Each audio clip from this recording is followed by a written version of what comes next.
Dealing with a narcissist is a bewildering experience, often unfolding in a predictable yet disturbing three-act play: idealization, devaluation, and then the inevitable Hoover. This hoovering, that desperate lunge to pull you back into their orbit, is a classic narcissistic maneuver to replenish their emotional fuel and keep you entangled in their manipulative game. But what happens when the script flips? What if the narcissist doesn't hoover? Not because they've moved on, but because they're ashamed. Imagine this. You've ridden the roller coaster of narcissistic love, the dizzying highs of adoration followed by the crushing lows of their calculated cruelty. They've wielded charm like a weapon, their insatiable hunger for validation leaving you bruised and bewildered. Now the expected Hoover never comes. Instead, an unsettling silence. They aren't trying to lure you back. They're actively avoiding you. This isn't indifference. It's shame, a potent force, even in the narcissist's carefully constructed world. Let's delve into this perplexing phenomenon, exploring why some narcissists choose avoidance over the familiar manipulation tactics and how their deeply buried guilt, which they so desperately try to conceal, dictates their behavior. We'll examine how this guilt intertwines with their relentless need for control and why confronting their vulnerabilities is a fate they'll avoid at all costs. Understanding shame in the narcissistic mind. Shame, for most of us, is a deeply personal experience. It's that gut-wrenching feeling of inadequacy, of being exposed, of falling short of our own or others' expectations. Painful, yes, but ultimately manageable.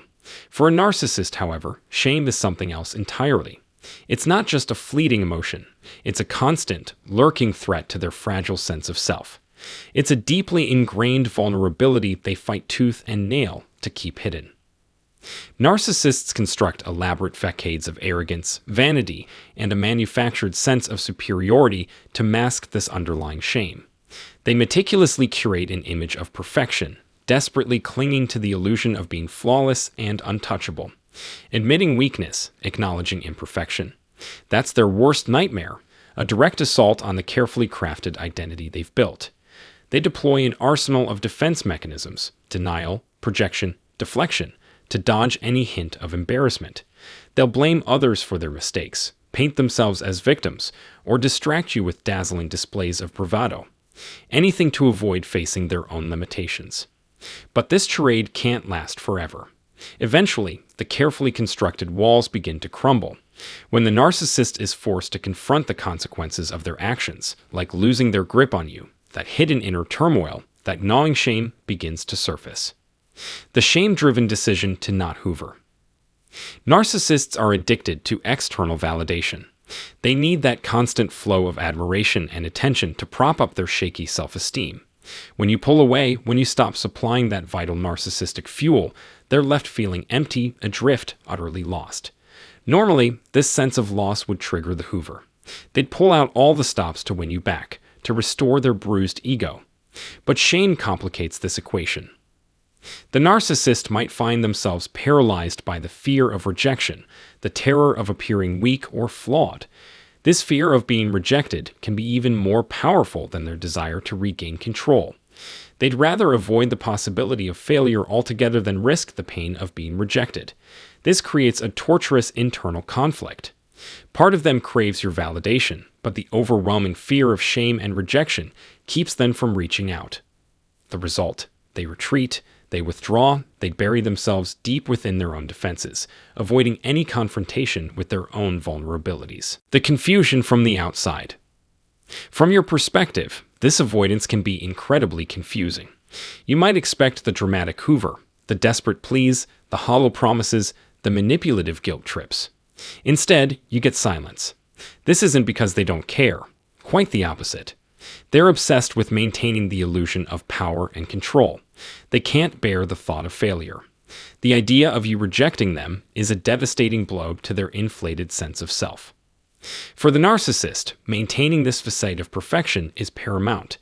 Their entire identity is built on this foundation of superiority, this belief that they're special, unique, above reproach. Losing your validation forces them to confront their own deeply buried flaws, a prospect so terrifying they'll do anything to avoid it. And so they retreat, they hide, protecting themselves from the potential humiliation of exposure. The shame and fear behind the silence. Ultimately, the narcissist's avoidance is rooted in shame.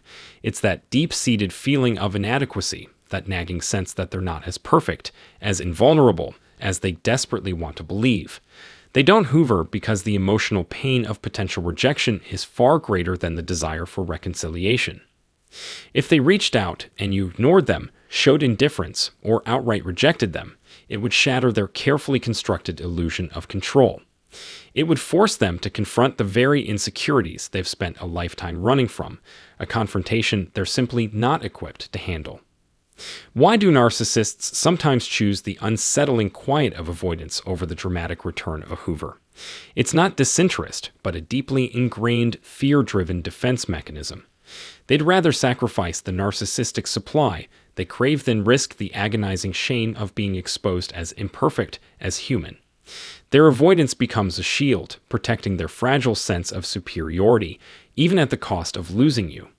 This pattern of fear and guilt perpetuates itself, trapping them in a cycle of manipulation, deflection, and denial, preventing them from ever confronting the vulnerability they so desperately try to bury. A narcissist's sense of self isn't built from within, like most of us. It's externally sourced, a desperate, constant need for validation from others. While we build self-esteem through internal resources, they rely entirely on the perceived admiration, respect, and acceptance of those around them. This dependency leaves them incredibly vulnerable. They need that external affirmation, especially when the specter of shame looms large. Shame isn't just a fleeting emotion for a narcissist. It's an existential threat, a direct contradiction to the carefully constructed image they project to the world. When they sense exposure, whether it's the fear of being seen for who they truly are, the consequences of their actions catching up to them, or the vulnerability of genuine honesty, their reactions are often immediate and intense. The guilt they experience can trigger a complete emotional meltdown. Instead of facing that shame, they'll do anything to avoid it. This avoidance manifests in a variety of defensive behaviors: withdrawal, cutting off contact, or lashing out in a fit of rage. Their minds, desperate to maintain the illusion of perfection, simply can't process the idea of being seen as anything less. To alleviate the internal pressure, they'll shift blame, attack others, or retreat into the comforting fog of denial. But even hidden beneath these layers of defense, the shame remains a constant, driving force behind their maladaptive behaviors. The narcissist's intense fear of being perceived as weak or inadequate often trumps their desire for control or praise. The terror of exposure is so profound that they'll avoid a situation altogether rather than risk vulnerability. This fear is a key reason why narcissists don't always hoover. While hoovering is typically a tool for regaining control, boosting their ego, and securing that precious external validation, the act of reconnecting, especially after a period of silence, forces them to confront their deepest fear: rejection. Reconnecting means potentially exposing parts of themselves they can't bear to reveal. The potential shame of being rejected or devalued again outweighs any perceived benefit from reclaiming control. So they choose silence, distance, allowing the crushing weight of humiliation to subside before they even consider attempting to re-enter your life. Narcissists often behave in ways that seem utterly baffling because they live in a state of constant denial regarding their flaws, mistakes, and limitations. They rarely admit wrongdoing, and expressing shame is practically unheard of, as it would shatter their fragile self-image. Instead, they bury their weaknesses, convince themselves of their own infallibility, and avoid taking responsibility for the harm they inflict. Yet deep down, they're painfully aware of their shortcomings, even if they refuse to acknowledge them openly. This internal conflict, the awareness of their flaws coupled with the desperate need to appear superior, fuels their defensive and avoided behaviors. By refusing to confront their shame, they remain trapped in these cycles of denial and avoidance, preventing any possibility of self-reflection or personal growth. A narcissist doesn't avoid hoovering because they've moved on or because they don't care. They avoid it because of the overwhelming shame they associate with failure. They can't bear the thought of being seen as weak, as vulnerable, as someone who can be hurt. The fear of rejection paralyzes them, preventing them from attempting to reconnect or reclaim control. This behavior, which might appear as indifference to an outsider, is often a reflection of the intense psychological turmoil they're experiencing. They might attempt to reconnect eventually, driven by the insatiable need for validation and control. Even then, the shadow of shame will continue to dictate their behavior. The fear of rejection will linger, influencing how they interact with you, whether through charm, manipulation, or gaslighting. They might try to regain control, but their efforts will be constantly hampered by the fear of exposure and the underlying sense of inadequacy. This internal tug-of-war between their need for control, their fear of shame, and their desperate craving for validation makes their behavior incredibly complex and difficult to decipher. Narcissists don't avoid hoovering because they don't care. They avoid it because they're trapped in a perpetual internal battle. They desperately seek acceptance to bolster their fragile self-esteem, while simultaneously running from the pain of rejection and shame. Understanding that their avoidance is rooted in deep emotional struggles, rather than simple apathy, is a crucial realization. It reminds us that behind the arrogance and the air of superiority lies a profound fear of judgment. When you withdraw your validation, you expose that fragility, a vulnerability they can't tolerate. And so they choose avoidance, postponing the inevitable confrontation with their own perceived failings. If this resonates with you, please consider liking, subscribing, and sharing this with others who might be navigating similar experiences. Understanding narcissism is the first step toward healing and moving forward.